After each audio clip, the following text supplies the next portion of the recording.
Roll it.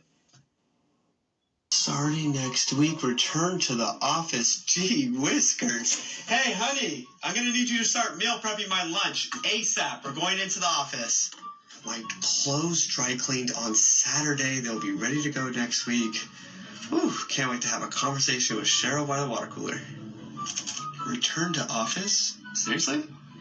I just got used to working from home in my normal clothes. Not very happy right now, but I will try to make it in. No. This can't be real. Okay, I'm going to LinkedIn right now. Resume is already updated. I knew this was going to happen. A record-breaking year. Like, why? It makes absolutely no sense. Has come along with me today to quit my job. They are forcing us back into the office for absolutely no reason. Though the COVID crisis has finally officially passed, the impact on the workplace is still being felt. Are these changes now with us forever? The popularity of working from home doesn't appear to be going away. About a third of U.S. workers with jobs that can be done remotely continue to do so full-time, while 41% of workers have settled into a hybrid schedule.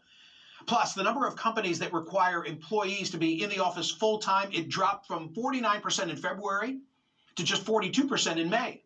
Elon Musk calls working from home BS morally wrong and accuses the, quote, laptop class of living in la la land. As Bloomberg reported, perhaps an accidental side effect to working from home gives employees too much time to indulge, with daytime drug and drinking habits now on the rise. According to a study by the Atlanta Fed, 27 million working-age Americans have a substance abuse disorder. That's a 23% jump since the start of the pandemic. Maybe it's these frightening side effects that make joining the workforce less appealing. Susie Welch is my next guest. She's the former editor of the Harvard Business Review and co-wrote 2 international best-selling books with her late great husband, former chair and CEO Jack Welch. Susie now teaches at NYU Stern School of Business. Her most recent op-ed in the Wall Street Journal explores the newest work office trend in a post-pandemic world. It's called fun employment. Susie, it's great to see you. What is fun employment? Well, fun employment is a term that Gen Z uses to describe the period between jobs. And the first time I heard it, I was teaching, and a student said, well, I don't have anything quite yet. Until then, I'll just do some fun employment. And I literally screamed. I said, what did you just say? Did you say fun employment? Because I think, like you, come from a generation where unemployment was never fun. We never put those two words together. But times have really changed, and the whole contract between the worker and the company that they work for has changed. And my students and many people from Gen Z, and not all of them, of course, believe that unemployment doesn't have to be dismal and dreary and scary and bad. But when you're not working, you can actually be living, and you can be having fun, and you can be enjoying it. And they've got all sorts of great ideas for fun employment. It absolutely blew my mind. Do they think that the deal is stacked against them? Or, Susie, are they looking at their parents and saying, I don't want to end up like that? Yeah, well, both, to tell you the truth. I mean, I think they look and they say you give everything to a company and then you get laid off. And it may have nothing to do with your performance, or the company puts you into a job that you don't want, or they make you work from the office, which is the last thing in the world they want to do. I informally poll my classes and I say, how many people want to go in 5 days a week? 0 hands. You only start seeing hands when it gets below the number of 3 days a week. 3 days a week. Some people wait to have 2 days a week. I had people say just 1 day a week, that's enough for them. And so I think they also look at their parents and say, what did all that hard work get them? I don't want that life. They want to opt out. Now, the complicating factor is that some of them still want to be corporate titans. They want to be on the cover of magazines. They want to, and touchingly, really honestly, they a lot of them want to give money away. And so they want to make money, nobly, to give away some or most of it. But they also don't want to work the way previous generations worked. They just don't buy in. Easy to criticize them as a group, easy to come to the conclusion that they're malingerers.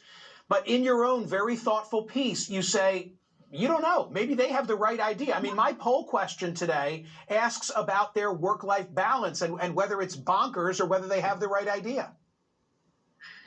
And, look, every day I'm in class and I think to myself, wait a minute, are they brilliant or bonkers? I ask that.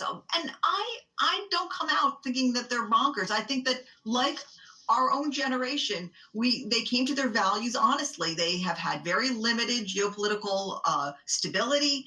They see layoffs all around them. They see AI coming at them. Remember, Warren Buffett just called AI like the atom bomb. They see their futures like with this bomb coming towards them. And they have come to these values of saying, I don't really trust the man, okay? And should we try to talk them out of it? I don't think that they're lazy. I hate that description of Gen Z. A lot of them want to work. They just don't want to work for anyone but themselves. Even if they're working at a company, okay, technically, they want to be working for their own growth. And because they don't, there's no more lifetime employment, and none of them seek it, and none of them want it. You're reminding me of someone saying to me, looking at me in a summer setting last year, you're not on vacation. You're just working in a bathing suit. I'm not sure if it was my iPhone or it was my iPad or my laptop that they saw spread out in front of me, but that's why your piece really made me think. Here comes some social media. Stay there. I'll read it aloud and you can answer it with me. Catherine, what do we have? They were catered to as kids and teens. I knew we were going to get this. They were catered to as kids and teens, protected from the consequences of life. Wait until a deep recession hits and they have to pay a mortgage. All these work from home demands and balance stuff will go bye-bye. Susie Welch says what? I say that there's some truth in that, that a little bit of this is that they are still, some of them are still supported by their families, and there will be a moment where they want something like a house, or they'll have a kid and they'll want to send that kid to private school, and they're going to have to face into a different reality. I think right now they are a little bit protected, but at the same time, they are aware that they're being accused of this, that they just have these attitudes because they're being taken care of by others. And I think that they understand that this doesn't last forever. I want to make it clear that when they talk about unemployment, they don't want to be unemployed forever, but they do feel like unemployment doesn't have to be this terrible thing. They can do their work and they can do their careers on their terms, because it doesn't get you anything to do it on anyone else's terms. We shall see. Susie, great to see you. Thank you so much for being here. You inspired today's poll question. Thanks. Okay, gang, now you're prepped. Go to smirconish.com and vote. Is Gen Z's work-life balance brilliant or bonkers? Up ahead, should kids be graded for how they've mastered the material, regardless of whether they've done all the homework? That's the question being wrestled with now in programs.